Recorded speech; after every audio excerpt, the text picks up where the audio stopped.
All right, I'd like to call to order this evening's business meeting of District 116 for December 13th. What did I say? Business meeting for District 116, December 13th, 2016.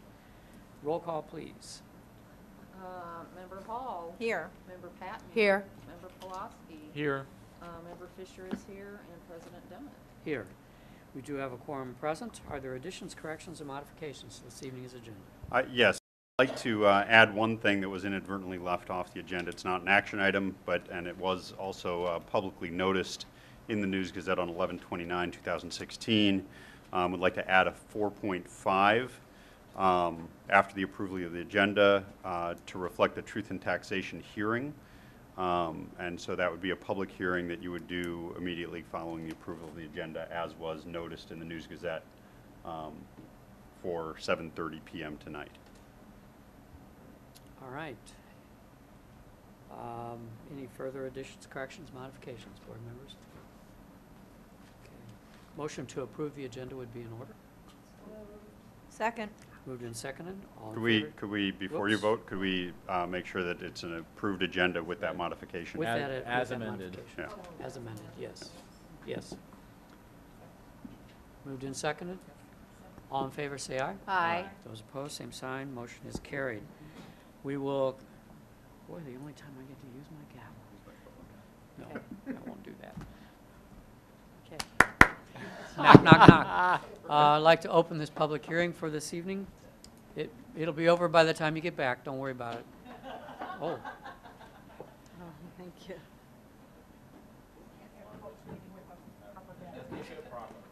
All right. Right. Like to open the public hearing on our tax levy. Is there anyone from the public who wishes to address the board regarding the tax levy? For those at home in the television audience, it's light attendance tonight. No one wishes to speak. Public hearing is now closed. Commendations and recognitions.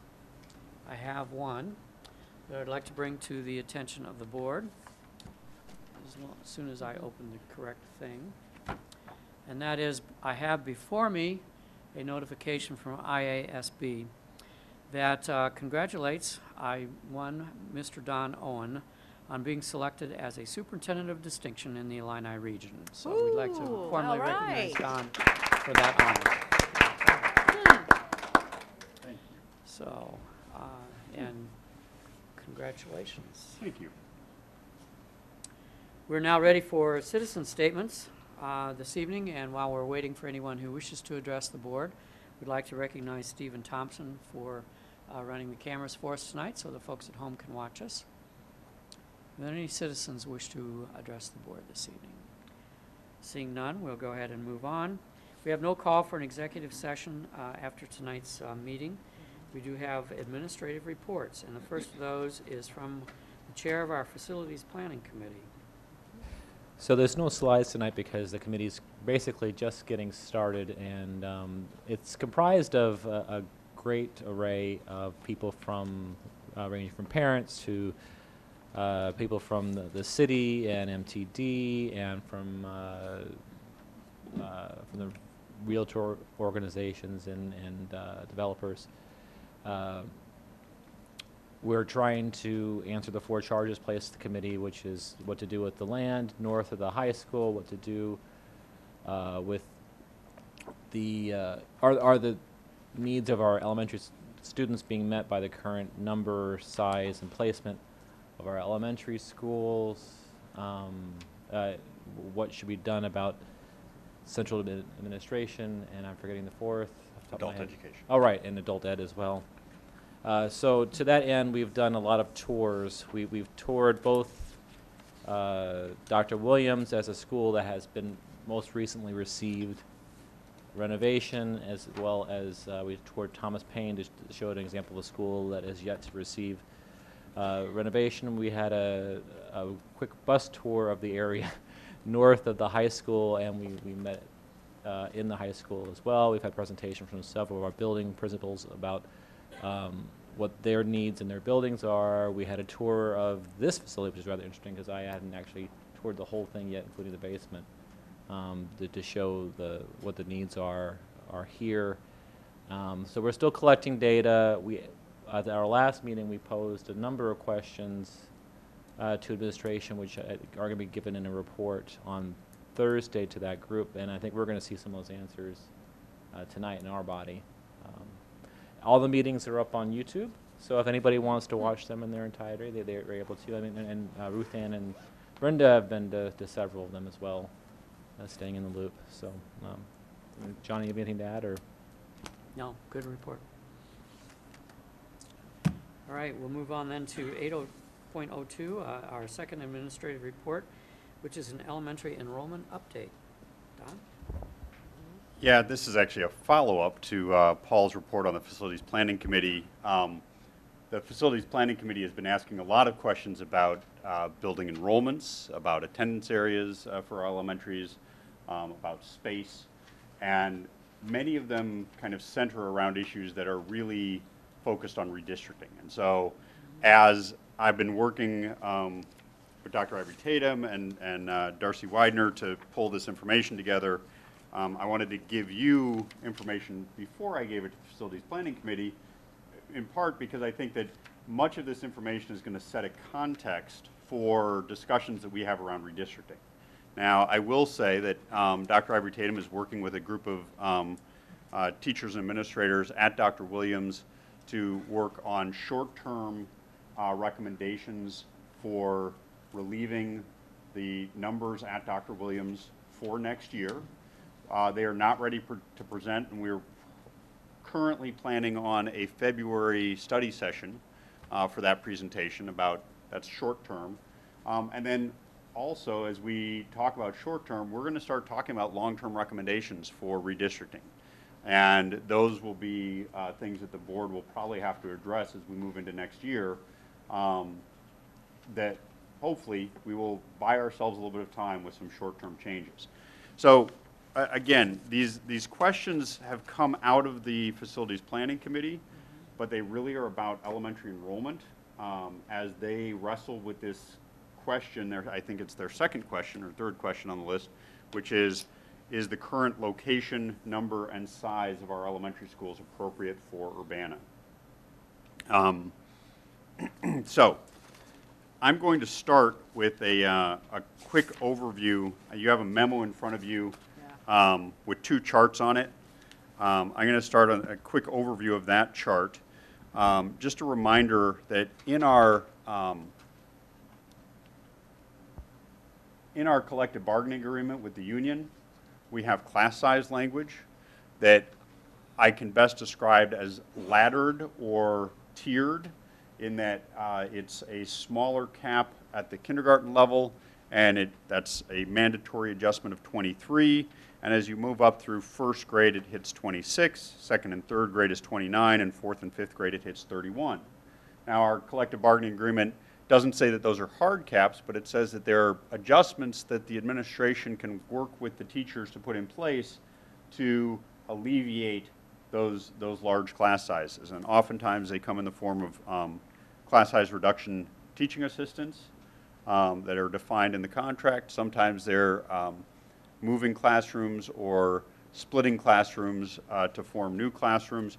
We work with the context in the building and with what the teachers and principals feel is most appropriate for their context to alleviate those concerns. My editorial comment about class size language is whenever we talk about issues of capacity or enrollment at our buildings, our graduated class size language makes it very difficult to easily talk about maximum numbers of students in a building, because when you combine this graduated class size with elementary neighborhood-based attendance areas, it means that we can never hit the maximum efficiency of human resources that this class size language would imply. I will also say, from an education perspective, a class size of 31 is not the best learning environment for an elementary classroom. And so I'm glad that we rarely hit these class size maximums. And I have some data that goes along with that in the charts below. But I wanted to first remind the board of those class size numbers. And then what you have in the first chart below is an average class size broken down by grade level and by year from 2013 to 2016.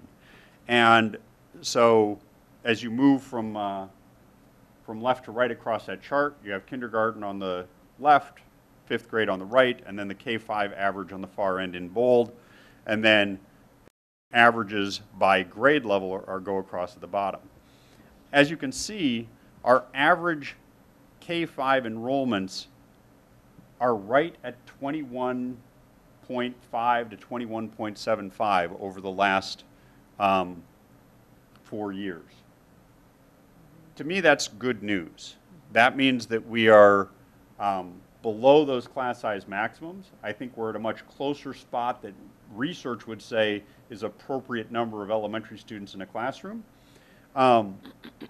With that said, we do have quite a bit of variation that goes with the elementary attendance areas and with bubbles of population that move through those. And so the chart at the bottom takes the October 2016 class count reports and breaks out the class size, which you have up at the top, but then also breaks it out by the range, meaning the lowest to the highest. So if you look at across the kindergarten average for 2016 October is 20.5, but that range is 16 to 24, which means that we do have a class, at least one class, that's over that mandatory adjustment. And then first grade has the exact same average of 20.5, but a range of 18 to 25, which means we don't have a first grade that's hit that mandatory adjustment yet. As you go up through, you see that the ranges actually hit their maximum at the 3rd grade level. And that's because we have the biggest disparity of enrollment at different buildings at 3rd grade. And so we have some of our smallest elementary classes are at the 3rd grade level, but some of our bigger elementary classes are at the 3rd grade level. That all comes out to still keeping with an average for all of that data, K-5 as 21.5 students per classroom. So that provides you a little context. I'm going to stop now, take some questions on that, ask if you need any additional information, or what else will be helpful when we talk about class size along those lines.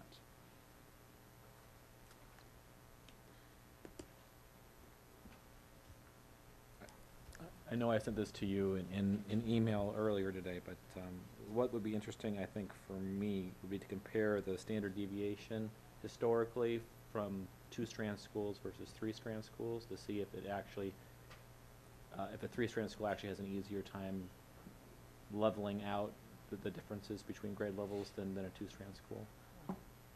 Okay.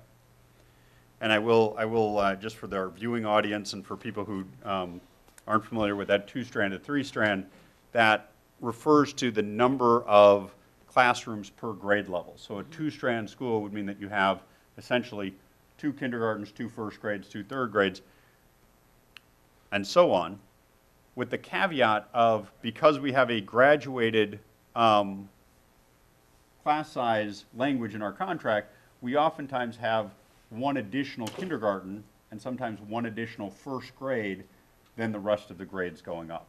And so essentially a 2-strand school would be one that has 2/3, 2/4, and 2/5 would be the best way to describe it for Urbana's context. Is that right? Okay?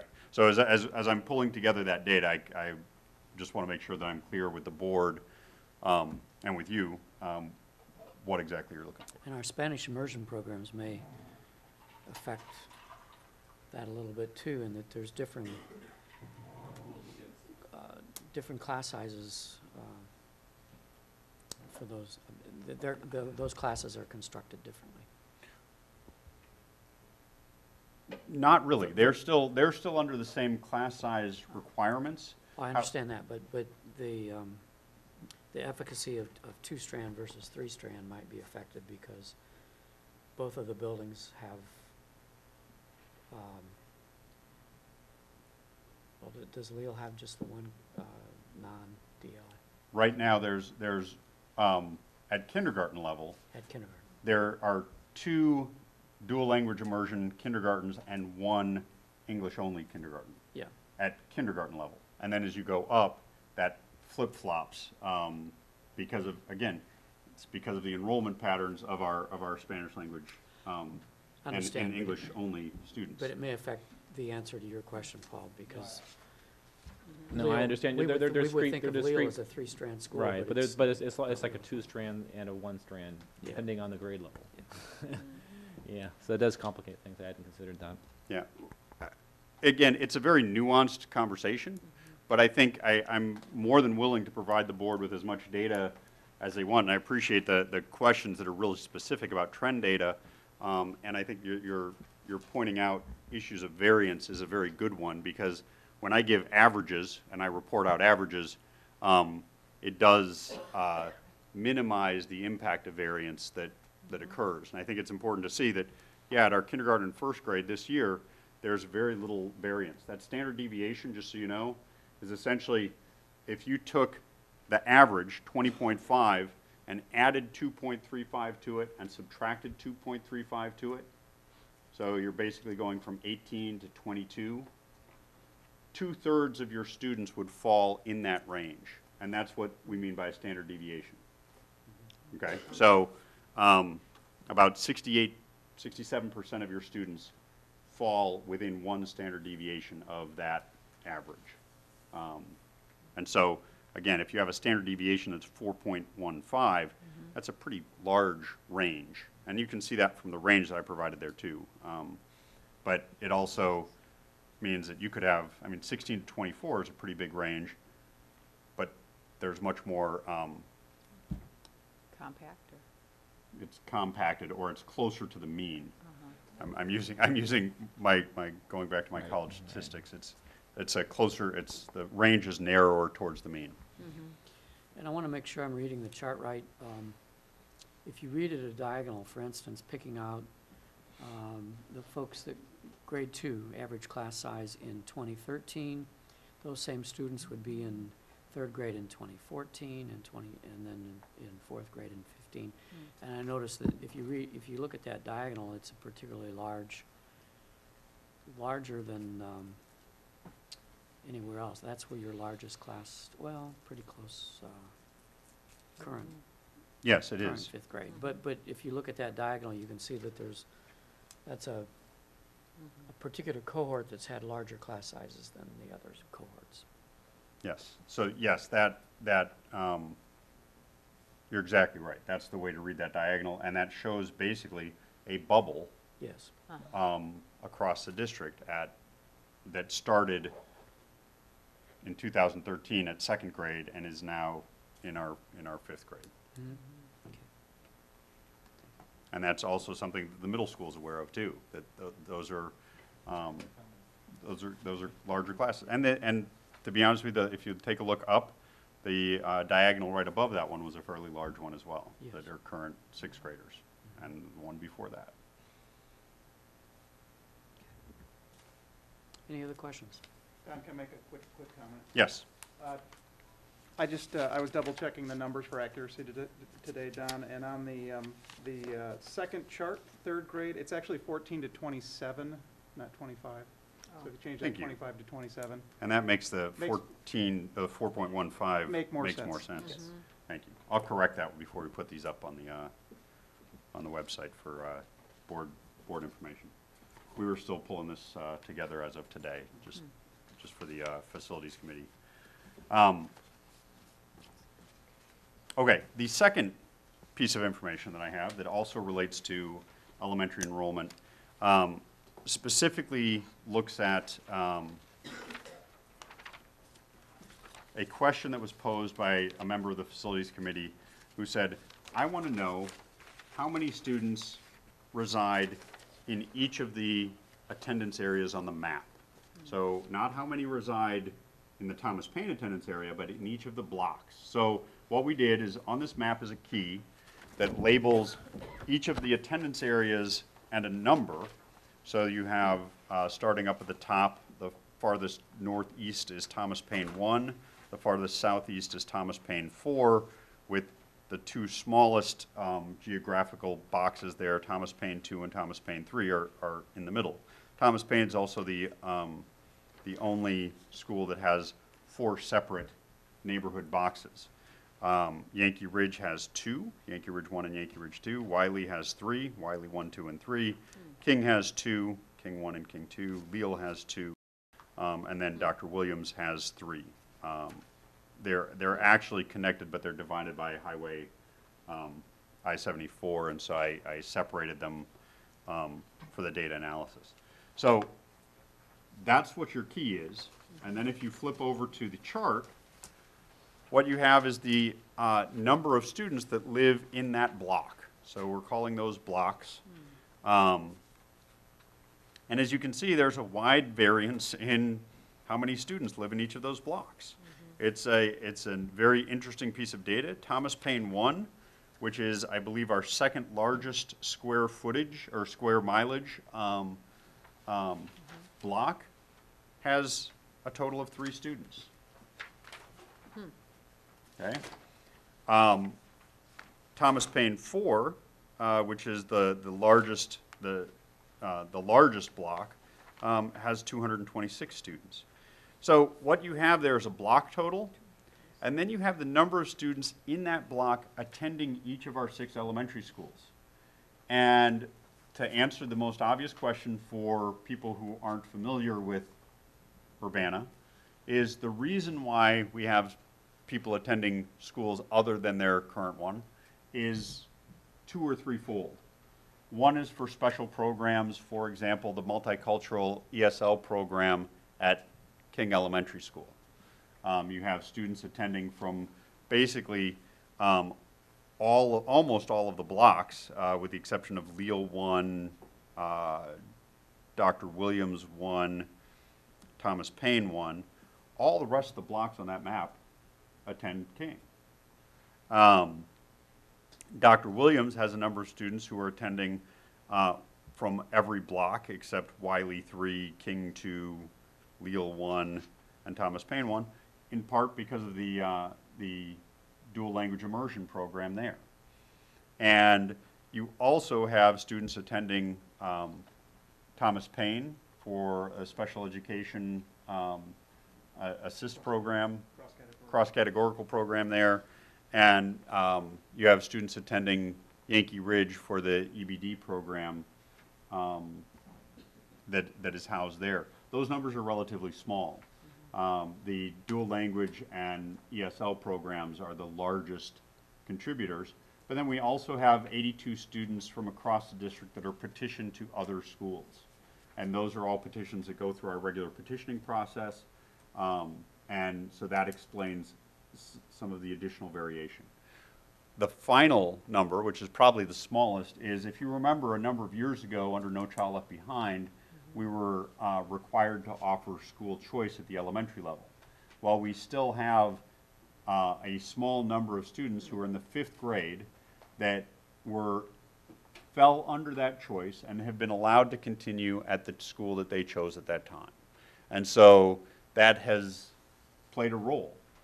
In some ways, that has probably played a positive role in what we're currently experiencing, because if you take a look at this, I think the one thing that jumps out at all of us is if you take a look at Dr. Williams 3, which is the geographic location immediately surrounding Dr. Williams School. So it's not very large. It's bounded by Main Street and Florida Avenue, and roughly, it's not High Cross Road, it doesn't go quite that far, and Philo, roughly Cottage Grove. Pfeffer Road. Heifer, thank you, Pfeffer. That has 425 elementary school students in it, okay? If all 425 of those students attended Dr. Williams, you would see a school that was close to 600 and some students. And luckily, not all of those students do attend Dr. Williams. Only 313 attend Dr. Williams. So down across, just so you're reading across the bottom, the totals down at the bottom, that 2,048 is our total enrollment for elementary K-5. And then the numbers across the bottom are the December enrollment numbers for each of those schools. So Leal is currently at 408, King is at 313, Dr. Williams is at 488, Thomas Paine is at 304, Wiley's at 258, and Yankee Ridge is at 227. Now, I tried my best to put dates on all of the data that I'm giving you because these numbers are from December, and the enrollment numbers on the memo before are from October. So if you're looking at things and they don't quite add up, you wouldn't be able to do a quite that detailed a comparison yourself without the backup data anyway. But I put dates on these so that you have that piece of information too. But again, we expect a little bit of fluctuation. We always have a little bit of fluctuation throughout the school year, which is why you get the monthly attendance reports. In fact, I believe since it's a business meeting, you have the classroom count reports for November in your packets. So those might not align perfectly with what the numbers at the bottom of that sheet are, but they should be fairly close. So questions about that? Again, this was a question from the Facility Planning Committee that I thought would actually be good context for the board. I'm not sure that it's going to greatly inform the Facilities Planning Committee in terms of data that they need, but we're providing them with as many answers as we can as they begin, as they're doing their data collection. I think this is good information. I think this kind of tells me a little bit more about who is in my sub-district and where they're going to. I knew that the children in my sub-district, which is a rural area, go to the majority of all of the Urbana schools. There's not just one single school that they attend.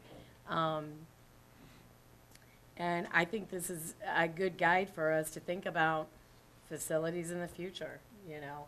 So I was glad that person on the facility committee asked this, because I think this is very good information, and I appreciate all the work you did to pull this together. Yeah, well, it was Darcy Widener did a lot of the pulling of the work. I just kind of compiled it, and actually Lori, who couldn't be here tonight, actually did a lot of the map work. So kudos to them. Yeah, definitely. And yeah, it was something that we had not looked at before, and you know, Dr. Ivory Tatum and I both said we looked at this and we're like, wow, at 425 under Preston Williams Block 3 explains a lot about the large number of people that have moved into that area, and helps explain in part why the numbers at Dr. Williams are where they are right now.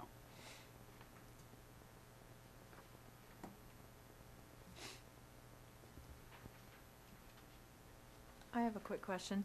Maybe you already talked about this, or like with the facilities planning, but presumably, I mean, with the next census, I mean, you're not there's no plan to redraw any district maps. I mean, you just did it recently, right, before I came on board, or we don't know. I mean, would logically, if it ever happened, it would probably not be until the next census, correct? If you're talking about voting districts for school board members, that's one thing, and that's affected by the census. But student assignment areas can be adjusted at any time by this board. Oh, at any time. I just assumed the census because that's when we get data on, you know, the No. age groups of the citizens living in different neighborhoods, so. And we actually use the data that we have in our system to help that, and that's actually going to be something that we will probably be discussing, as I said, starting in February with short-term solutions for dealing with the large numbers, the imbalance, the inequity at Dr. Williams School. But yes, so if you're asking me, I will answer directly. I think that we will be looking at redrawing these maps sooner than later, but that will be something that we're going to be working through some proposals on and having further discussions with the board about the process to do that, because I think that as several people who were on the board the last time we did this remember, the committee that put together the work their recommendations were not necessarily brought, well, they were brought to the board. Forward, they just weren't followed. They weren't followed. And I think that that's a challenge that I'm placing to this board is we need to maybe look at a different process for redrawing the boundary maps and maybe thinking about new ways of looking at that and maybe new parameters even to redraw. Because one of the parameters the last time was, you know, there was going to be no grandfathering. Well, that would have been very useful if we would have moved large numbers of students at one time. But when we only moved a few students, it didn't matter that we didn't grandfather. Whereas if we want to do a massive redraw, it might be good to grandfather students in and phase in a new map over a series of 4 or 5 years to make a better map for the system, and maybe even create new processes for enrollment that would allow us some more flexibility in terms of enrolling new families in and placing them where the space is most available in our schools. I mean, to give you a little more context, I think there was a committee that met for, what was it, Christiane, about 18 months you guys met? A year? It was over a year. I was not on that one. It was Elaine and, That's longer than you think, or further back than you're thinking. well, I'm thinking the Honestly. redistricting We moved committee. we moved just a few students with a very small boundary review committee, but Elaine and I were on the bigger one that really happened. Right, before that's, that. Is that- right, that's what I'm okay. talking about. That committee met, had broad input from building administrators and from parents groups. And they met for a very long time and came up with 2 proposals they presented to the board, neither of which the board selected. And we ended up moving a grand total of 30-something students with our boundary changes that the board approved. And then we did have to come back about a year later and ask the board to move, to tweak, because there were issues with the fact that so few students were moved in the redistricting process. We pulled together a smaller group and asked the board to move, essentially redraw the maps that we just redrawn to help alleviate some of the class size issues. Very emotional and very difficult. Yeah, it's the most politically challenging thing I've done in I've only been on the board 5 or 6 years, but it's the most politically I've done challenging it 3 thing. times, and it's the most difficult. In 30 years, those are the most difficult decisions to make. Don, could you tell us just a little bit about how the petition process works? It's been a little bit since. Sure. So there's actually, on our website, you can download a petition form, and you have to fill out that petition form with basically the student's name, grade, their home school, and the school that you're petitioning into. You only can petition into one school. You can't just say, I want to petition into Right. any school, and you have to provide a reason. And then when you go through centralized registration, you have to register at your home school, and you have to speak to the principals, you have to talk to them about the petition, and then after centralized registration is done, and the elementary buildings have a clear understanding of how many students have enrolled through the registration process, so it gets down to right about the week before school. The elementary principals meet with Dr. Ivory Tatum, and they go through the list of petitioners. They look at what grade levels they have ability and space to take. They look at other issues like siblings, and how long that student has attended that school, what the reasons are, and they make those decisions based on a number of factors. And then they notify those families immediately. And I don't know the numbers from the past couple years. This year we had 75 group petitions. 75 group petition? Okay. Okay. So And- in your list, that includes some of those students that Don already talked about who Yeah. look like they don't belong. 75 of them are petitioners. Yeah, because I'm just sitting here, I was looking at these numbers, like Don was stating about the 425 at Dr. Williams School, the block total, and I just took 425 minus the 313 that was there, got 112, I believe it was. And I'm just like, that's a lot of kids who, you know, So 26 of Alright. them attend Leal because of the dual language program, because there wasn't space at the Dr. Williams dual language program in the grades that they were, or they had siblings who were already attending Leal. 35 of them attend King, most likely because of the ESL program at King. Few choice kids. And there are a few choice kids in that number as well who were started out at Dr. Williams when it was Prairie, chose to attend King under NCLB choice at the time. and And when have, does that end? well, they're fifth graders now, and so they're, After this, that'll be it. that'll be it. There won't be any students who fell under Under that, NCLB yeah, choice that's what I was wondering. anymore on this chart after this year. Okay. And then there are a number that attend Thomas Paine, Wiley, and Yankee Ridge. My guess is some of those are petitioners. A few of those might be choice, because if I remember correctly, Thomas Paine was a choice school as well. And then we also had a number of students from Dr. Williams, who I believe it was last year or the year before, we offered a small number of students because of overcrowding at one grade level Right. at Dr. Williams. We couldn't make another classroom there because we didn't have classroom space, and so we offered families who lived within walking distance of Thomas Paine the option of continuing at Thomas Paine. And so those people are not technically petitioners. Those are administrative assigned. And so, yeah, there are other numbers on here that aren't just represented by special programming and petitioning and NCLB choice. There are a few other reasons Okay. why people That's- don't attend the school in their attendance area. Okay, thank you, and thanks for clarifying about the petition. Yeah, So- and again, if, you know, Dr. Ivory Tatum has all of those numbers from every year. I would say that we haven't seen an increase, and if I remember correctly, I mean, 75 is a decrease from the times when I was running those meetings. So there are fewer petitioners now than there were 4 or 5 years ago. Okay.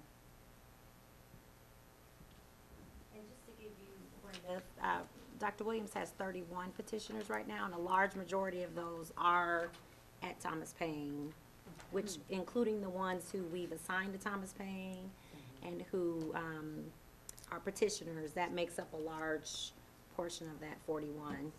And the Yankee Ridge, too, I believe, are students that are in the EBD program. Okay, other questions of administration? Ready to move on? Yes. All right, let's go ahead and move into the action item portion of the agenda. We do have a consent agenda this evening. Sorry, I pushed that mic away. We'll move into the action portion of our agenda. And under our consent portion of that, we have the minutes of the business meeting on November the 15th, the November bills for payment, interfund loans, which we have one, 2 operations and maintenance from working cash in the amount of $500,000. Various personnel items, approval of a new activity account for UMS cheerleading, and a resolution authorizing and directing the sale or disposal of equipment that is no longer needed, which is filing cabinets, bookshelves, television stands, and a particular television. Is there any request to remove any item from the consent agenda? Hearing none, a motion to approve would be in order. Move acceptance of the consent agenda? Second. Moved and seconded. Roll call, please. Member Carter? Yes. Member Hall? Yes. Member Patton? Yes. Member Pulaski? Yes. Member Fisher votes yes, and President Demmett. Yes. Motion is approved. Next, we have individual action items. First of those is our gifts. And we have various businesses that donated money to help purchase and support the PBIS program at Thomas Paine Elementary School. Those included Aladdin Electric, AHW LLC, John Deere, the dealership, Amber Point Apartments, Ample Dumpling, Dairy Queen, Feldkamp Towing, Hickory River, Midwest Engineering and Testing, PSI Floor Tech, Inc., and Prairie Winds Retirement Center, and the Wiener Company. Stone Creek Church in Urbana donated $500 in memory of Amy Thomas. to King, who is a staff member at King Elementary School. And Douglas Friedel and Heather Fox of Urbana donated $240 to Leal Elementary to purchase Spanish and bilingual books. New Free Will Baptist Church donated $200 to the Evelyn Burnett Underwood Music Fund. Ron Hutchison in Champaign donated an Eastman soprano sax to the UHS Music Department, valued at $1,000. And Urbana Adult Ed had the following donations: from Carol Joyce Belber, $100. Donna Clark, a newspaper subscription valued at $104. And donated at a value of $129. Mark Netter and Eva Hardwood in the amount of $250. And Dr. Anurada Shanmugam, I hope I pronounced that correctly, in the amount of $100. Is there a motion to accept the gifts? So Ruth Ann moves. Second. Moved and seconded. All I have a question. Question, Do yes. we have a dollar figure at all on the very first gift that you read? It said it was, the following businesses donated money for the purchase of something. total, well, Do we- T-shirts. I don't know what the total amount was. Okay, I will see if I have it in Lori's folder here. I'll look. while but you- that's okay, yeah. yeah, all right, thank you. All in favor, say aye. Aye. Those opposed, same sign. Motion is carried. Next, we have approval of the tax levy resolution. We had a public hearing on that matter earlier this evening. We have had substantial amount of discussion about it at a prior meeting. If there are any questions, now would be the time to raise them. Otherwise, a motion to approve would be in order. Move approval of the proposed tax levy. Second. Moved and seconded. Any discussion? Questions? All right, we know that eventually, depending on what happens with a particular court case, we may have to have some additional discussion about this in the spring. Roll call.